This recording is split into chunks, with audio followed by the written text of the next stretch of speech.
जीवन सिर्फ जीने मात्र का नाम नहीं, यहाँ हर लम्हा हर रोशनी में कल्पना की चेतना का अपना रंग है। फूलों की तरह कांटों में भी खुलकर जीने का ढंग है। रूह की धड़कन में बसे अरमान, उम्मीद और आशाएं उसकी पहचान। सांसों में बसता एहसास जिसमें पनपता है सुंदर रिश्ता और उत्तम संसार। वो दीपक जो जलता है पर जलकर जहान को प्रकाश देता है। नमस्कार मित्रों, मैं कल्पना त्रिपाठी अपने YouTube चैनल केटी ट्राई राइट्स में विचारणीय तथ्य मेरी कल्पना की श्रृंखला के माध्यम से आप सबसे आज फिर एक प्रश्न लेकर आई हूँ। जीवंत एवं सजीवता हमारे जीवन में क्या महत्व रखती है और हम पढ़कर कैसे सीखते हैं या सीखने का सही तरीका क्या होता है। तो आइए उपयुक्त प्रश्नों की विवेचना करेंगे और प्रश्नों का उत्तर जानने की जिज्ञासा में हम हिंदी की प्रसिद्ध विधा कहानी के माध्यम से एक छोटी सी कहानी को सुनेंगे और उसके बाद अपने प्रश्नों के उत्तर को जानेंगे। तो आइए हम सब कहानी की ओर चलते हैं।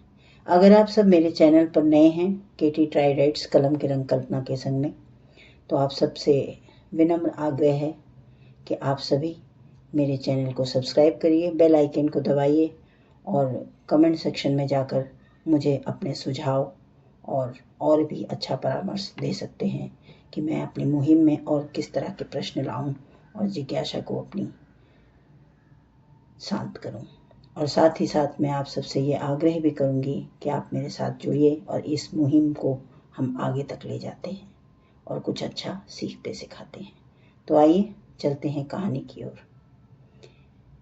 एक शर्मा परिवार था जिसमें पति पत्नी, एक दाम्पत्य जोड़ा और 5 वर्षीय बालक के साथ सकुशल जीवन व्यतीत करते थे। बालक का नाम संयम शर्मा, स्वभाव से नटखट, जिज्ञासु, बुद्धि में परिपक्वता ऐसी कि कोई बड़ा वयस्क व्यक्ति भी उसके सामने शर्मा जाए। आश्चर्यचकित रह जाते थे उसकी बातें, उसके प्रश्नों को सुनकर।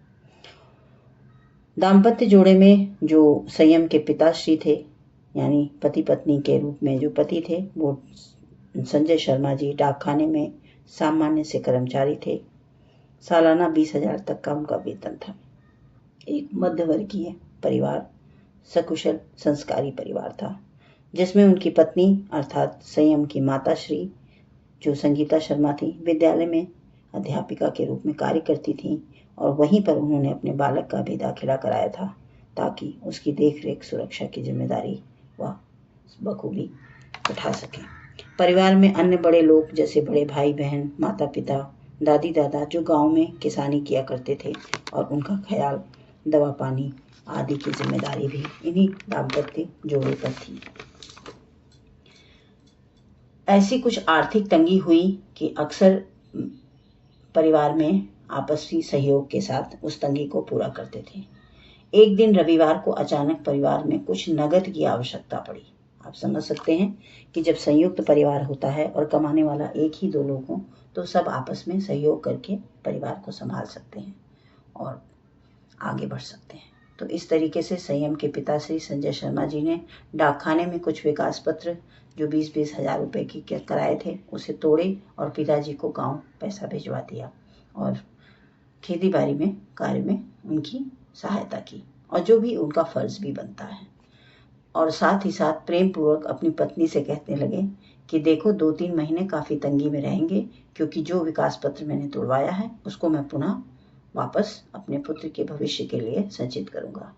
पत्नी बड़ी सरल और शालीन स्वभाव की थी किंतु वाक्पटुता में बड़ी परिपक्व थी, व्यंग्यात्मक बातों की धनी और जैसा कि हिंदी अध्यापिका होने के नाते उन्हें बात बात पर व्यंग करके अपनी बात को रखना अच्छा लगता था, तो बस उसी व्यंग्यात्मक रूप में उन्होंने कहा कि हाँ क्यों नहीं, संभाल लूंगी, पैसे तो पेड़ पर लगते हैं, आप चिंता मत कीजिए, जरूर पड़ने पर मैं तोड़ लाऊंगी। वहीं पास बैठा 5 वर्षीय बालक यह सब बात सुन रहा था।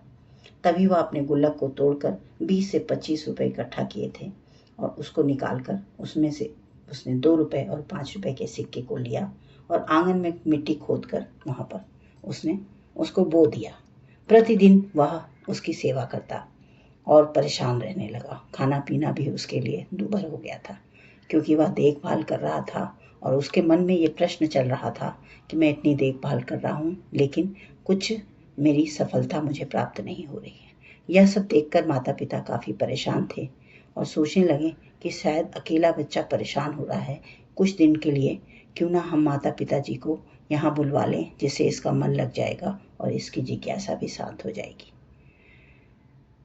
किंतु वह नहीं जानते थे कि संयम तो किसी और ही वजह से परेशान है। 2 रोज बाद दादा दादी गांव से उस बच्चे के पास शहर आ गए।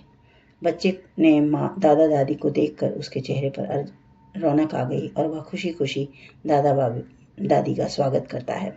और एक सुबह दादाजी जब आंगन में सैर कर रहे थे तो संयम ने दादाजी से प्रश्न करते हुए कहा, क्या दादाजी पैसे पेड़ के आपको पता है पैसे का भी पेड़ होता है, क्या आपको नहीं पता?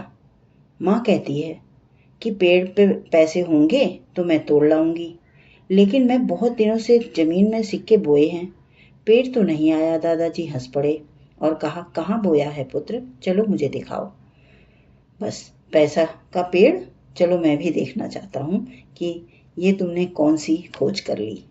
मिट्टी में खोदकर उन्होंने 5 और 2 रुपए के सिक्के निकाले जो हूबहू उसी तरीके से पड़े थे।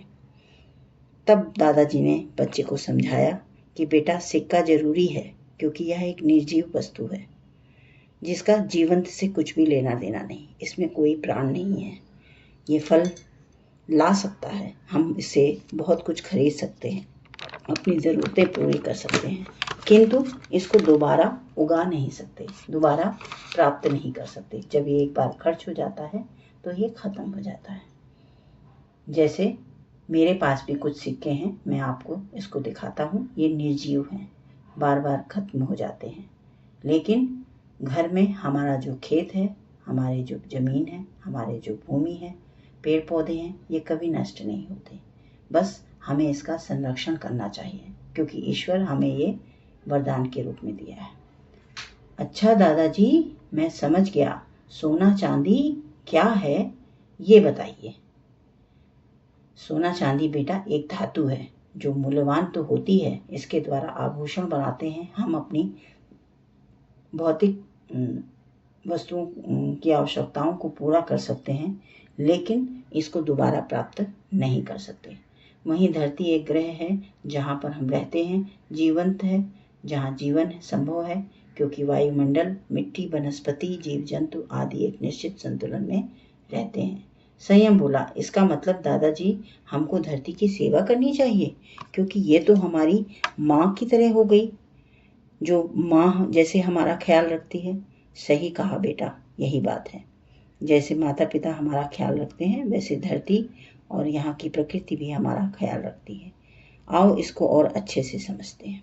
अच्छा दादाजी, एक बात बताइए, यदि धरती पर हम पेड़ लगाएंगे और हमको फल फूल देती है, सब्जी देती है, अनाज देती है, तो यह सब भी के लिए भी हमें धन्यवाद करना चाहिए। बहुत अच्छा बेटा, बहुत अच्छा प्रश्न किया।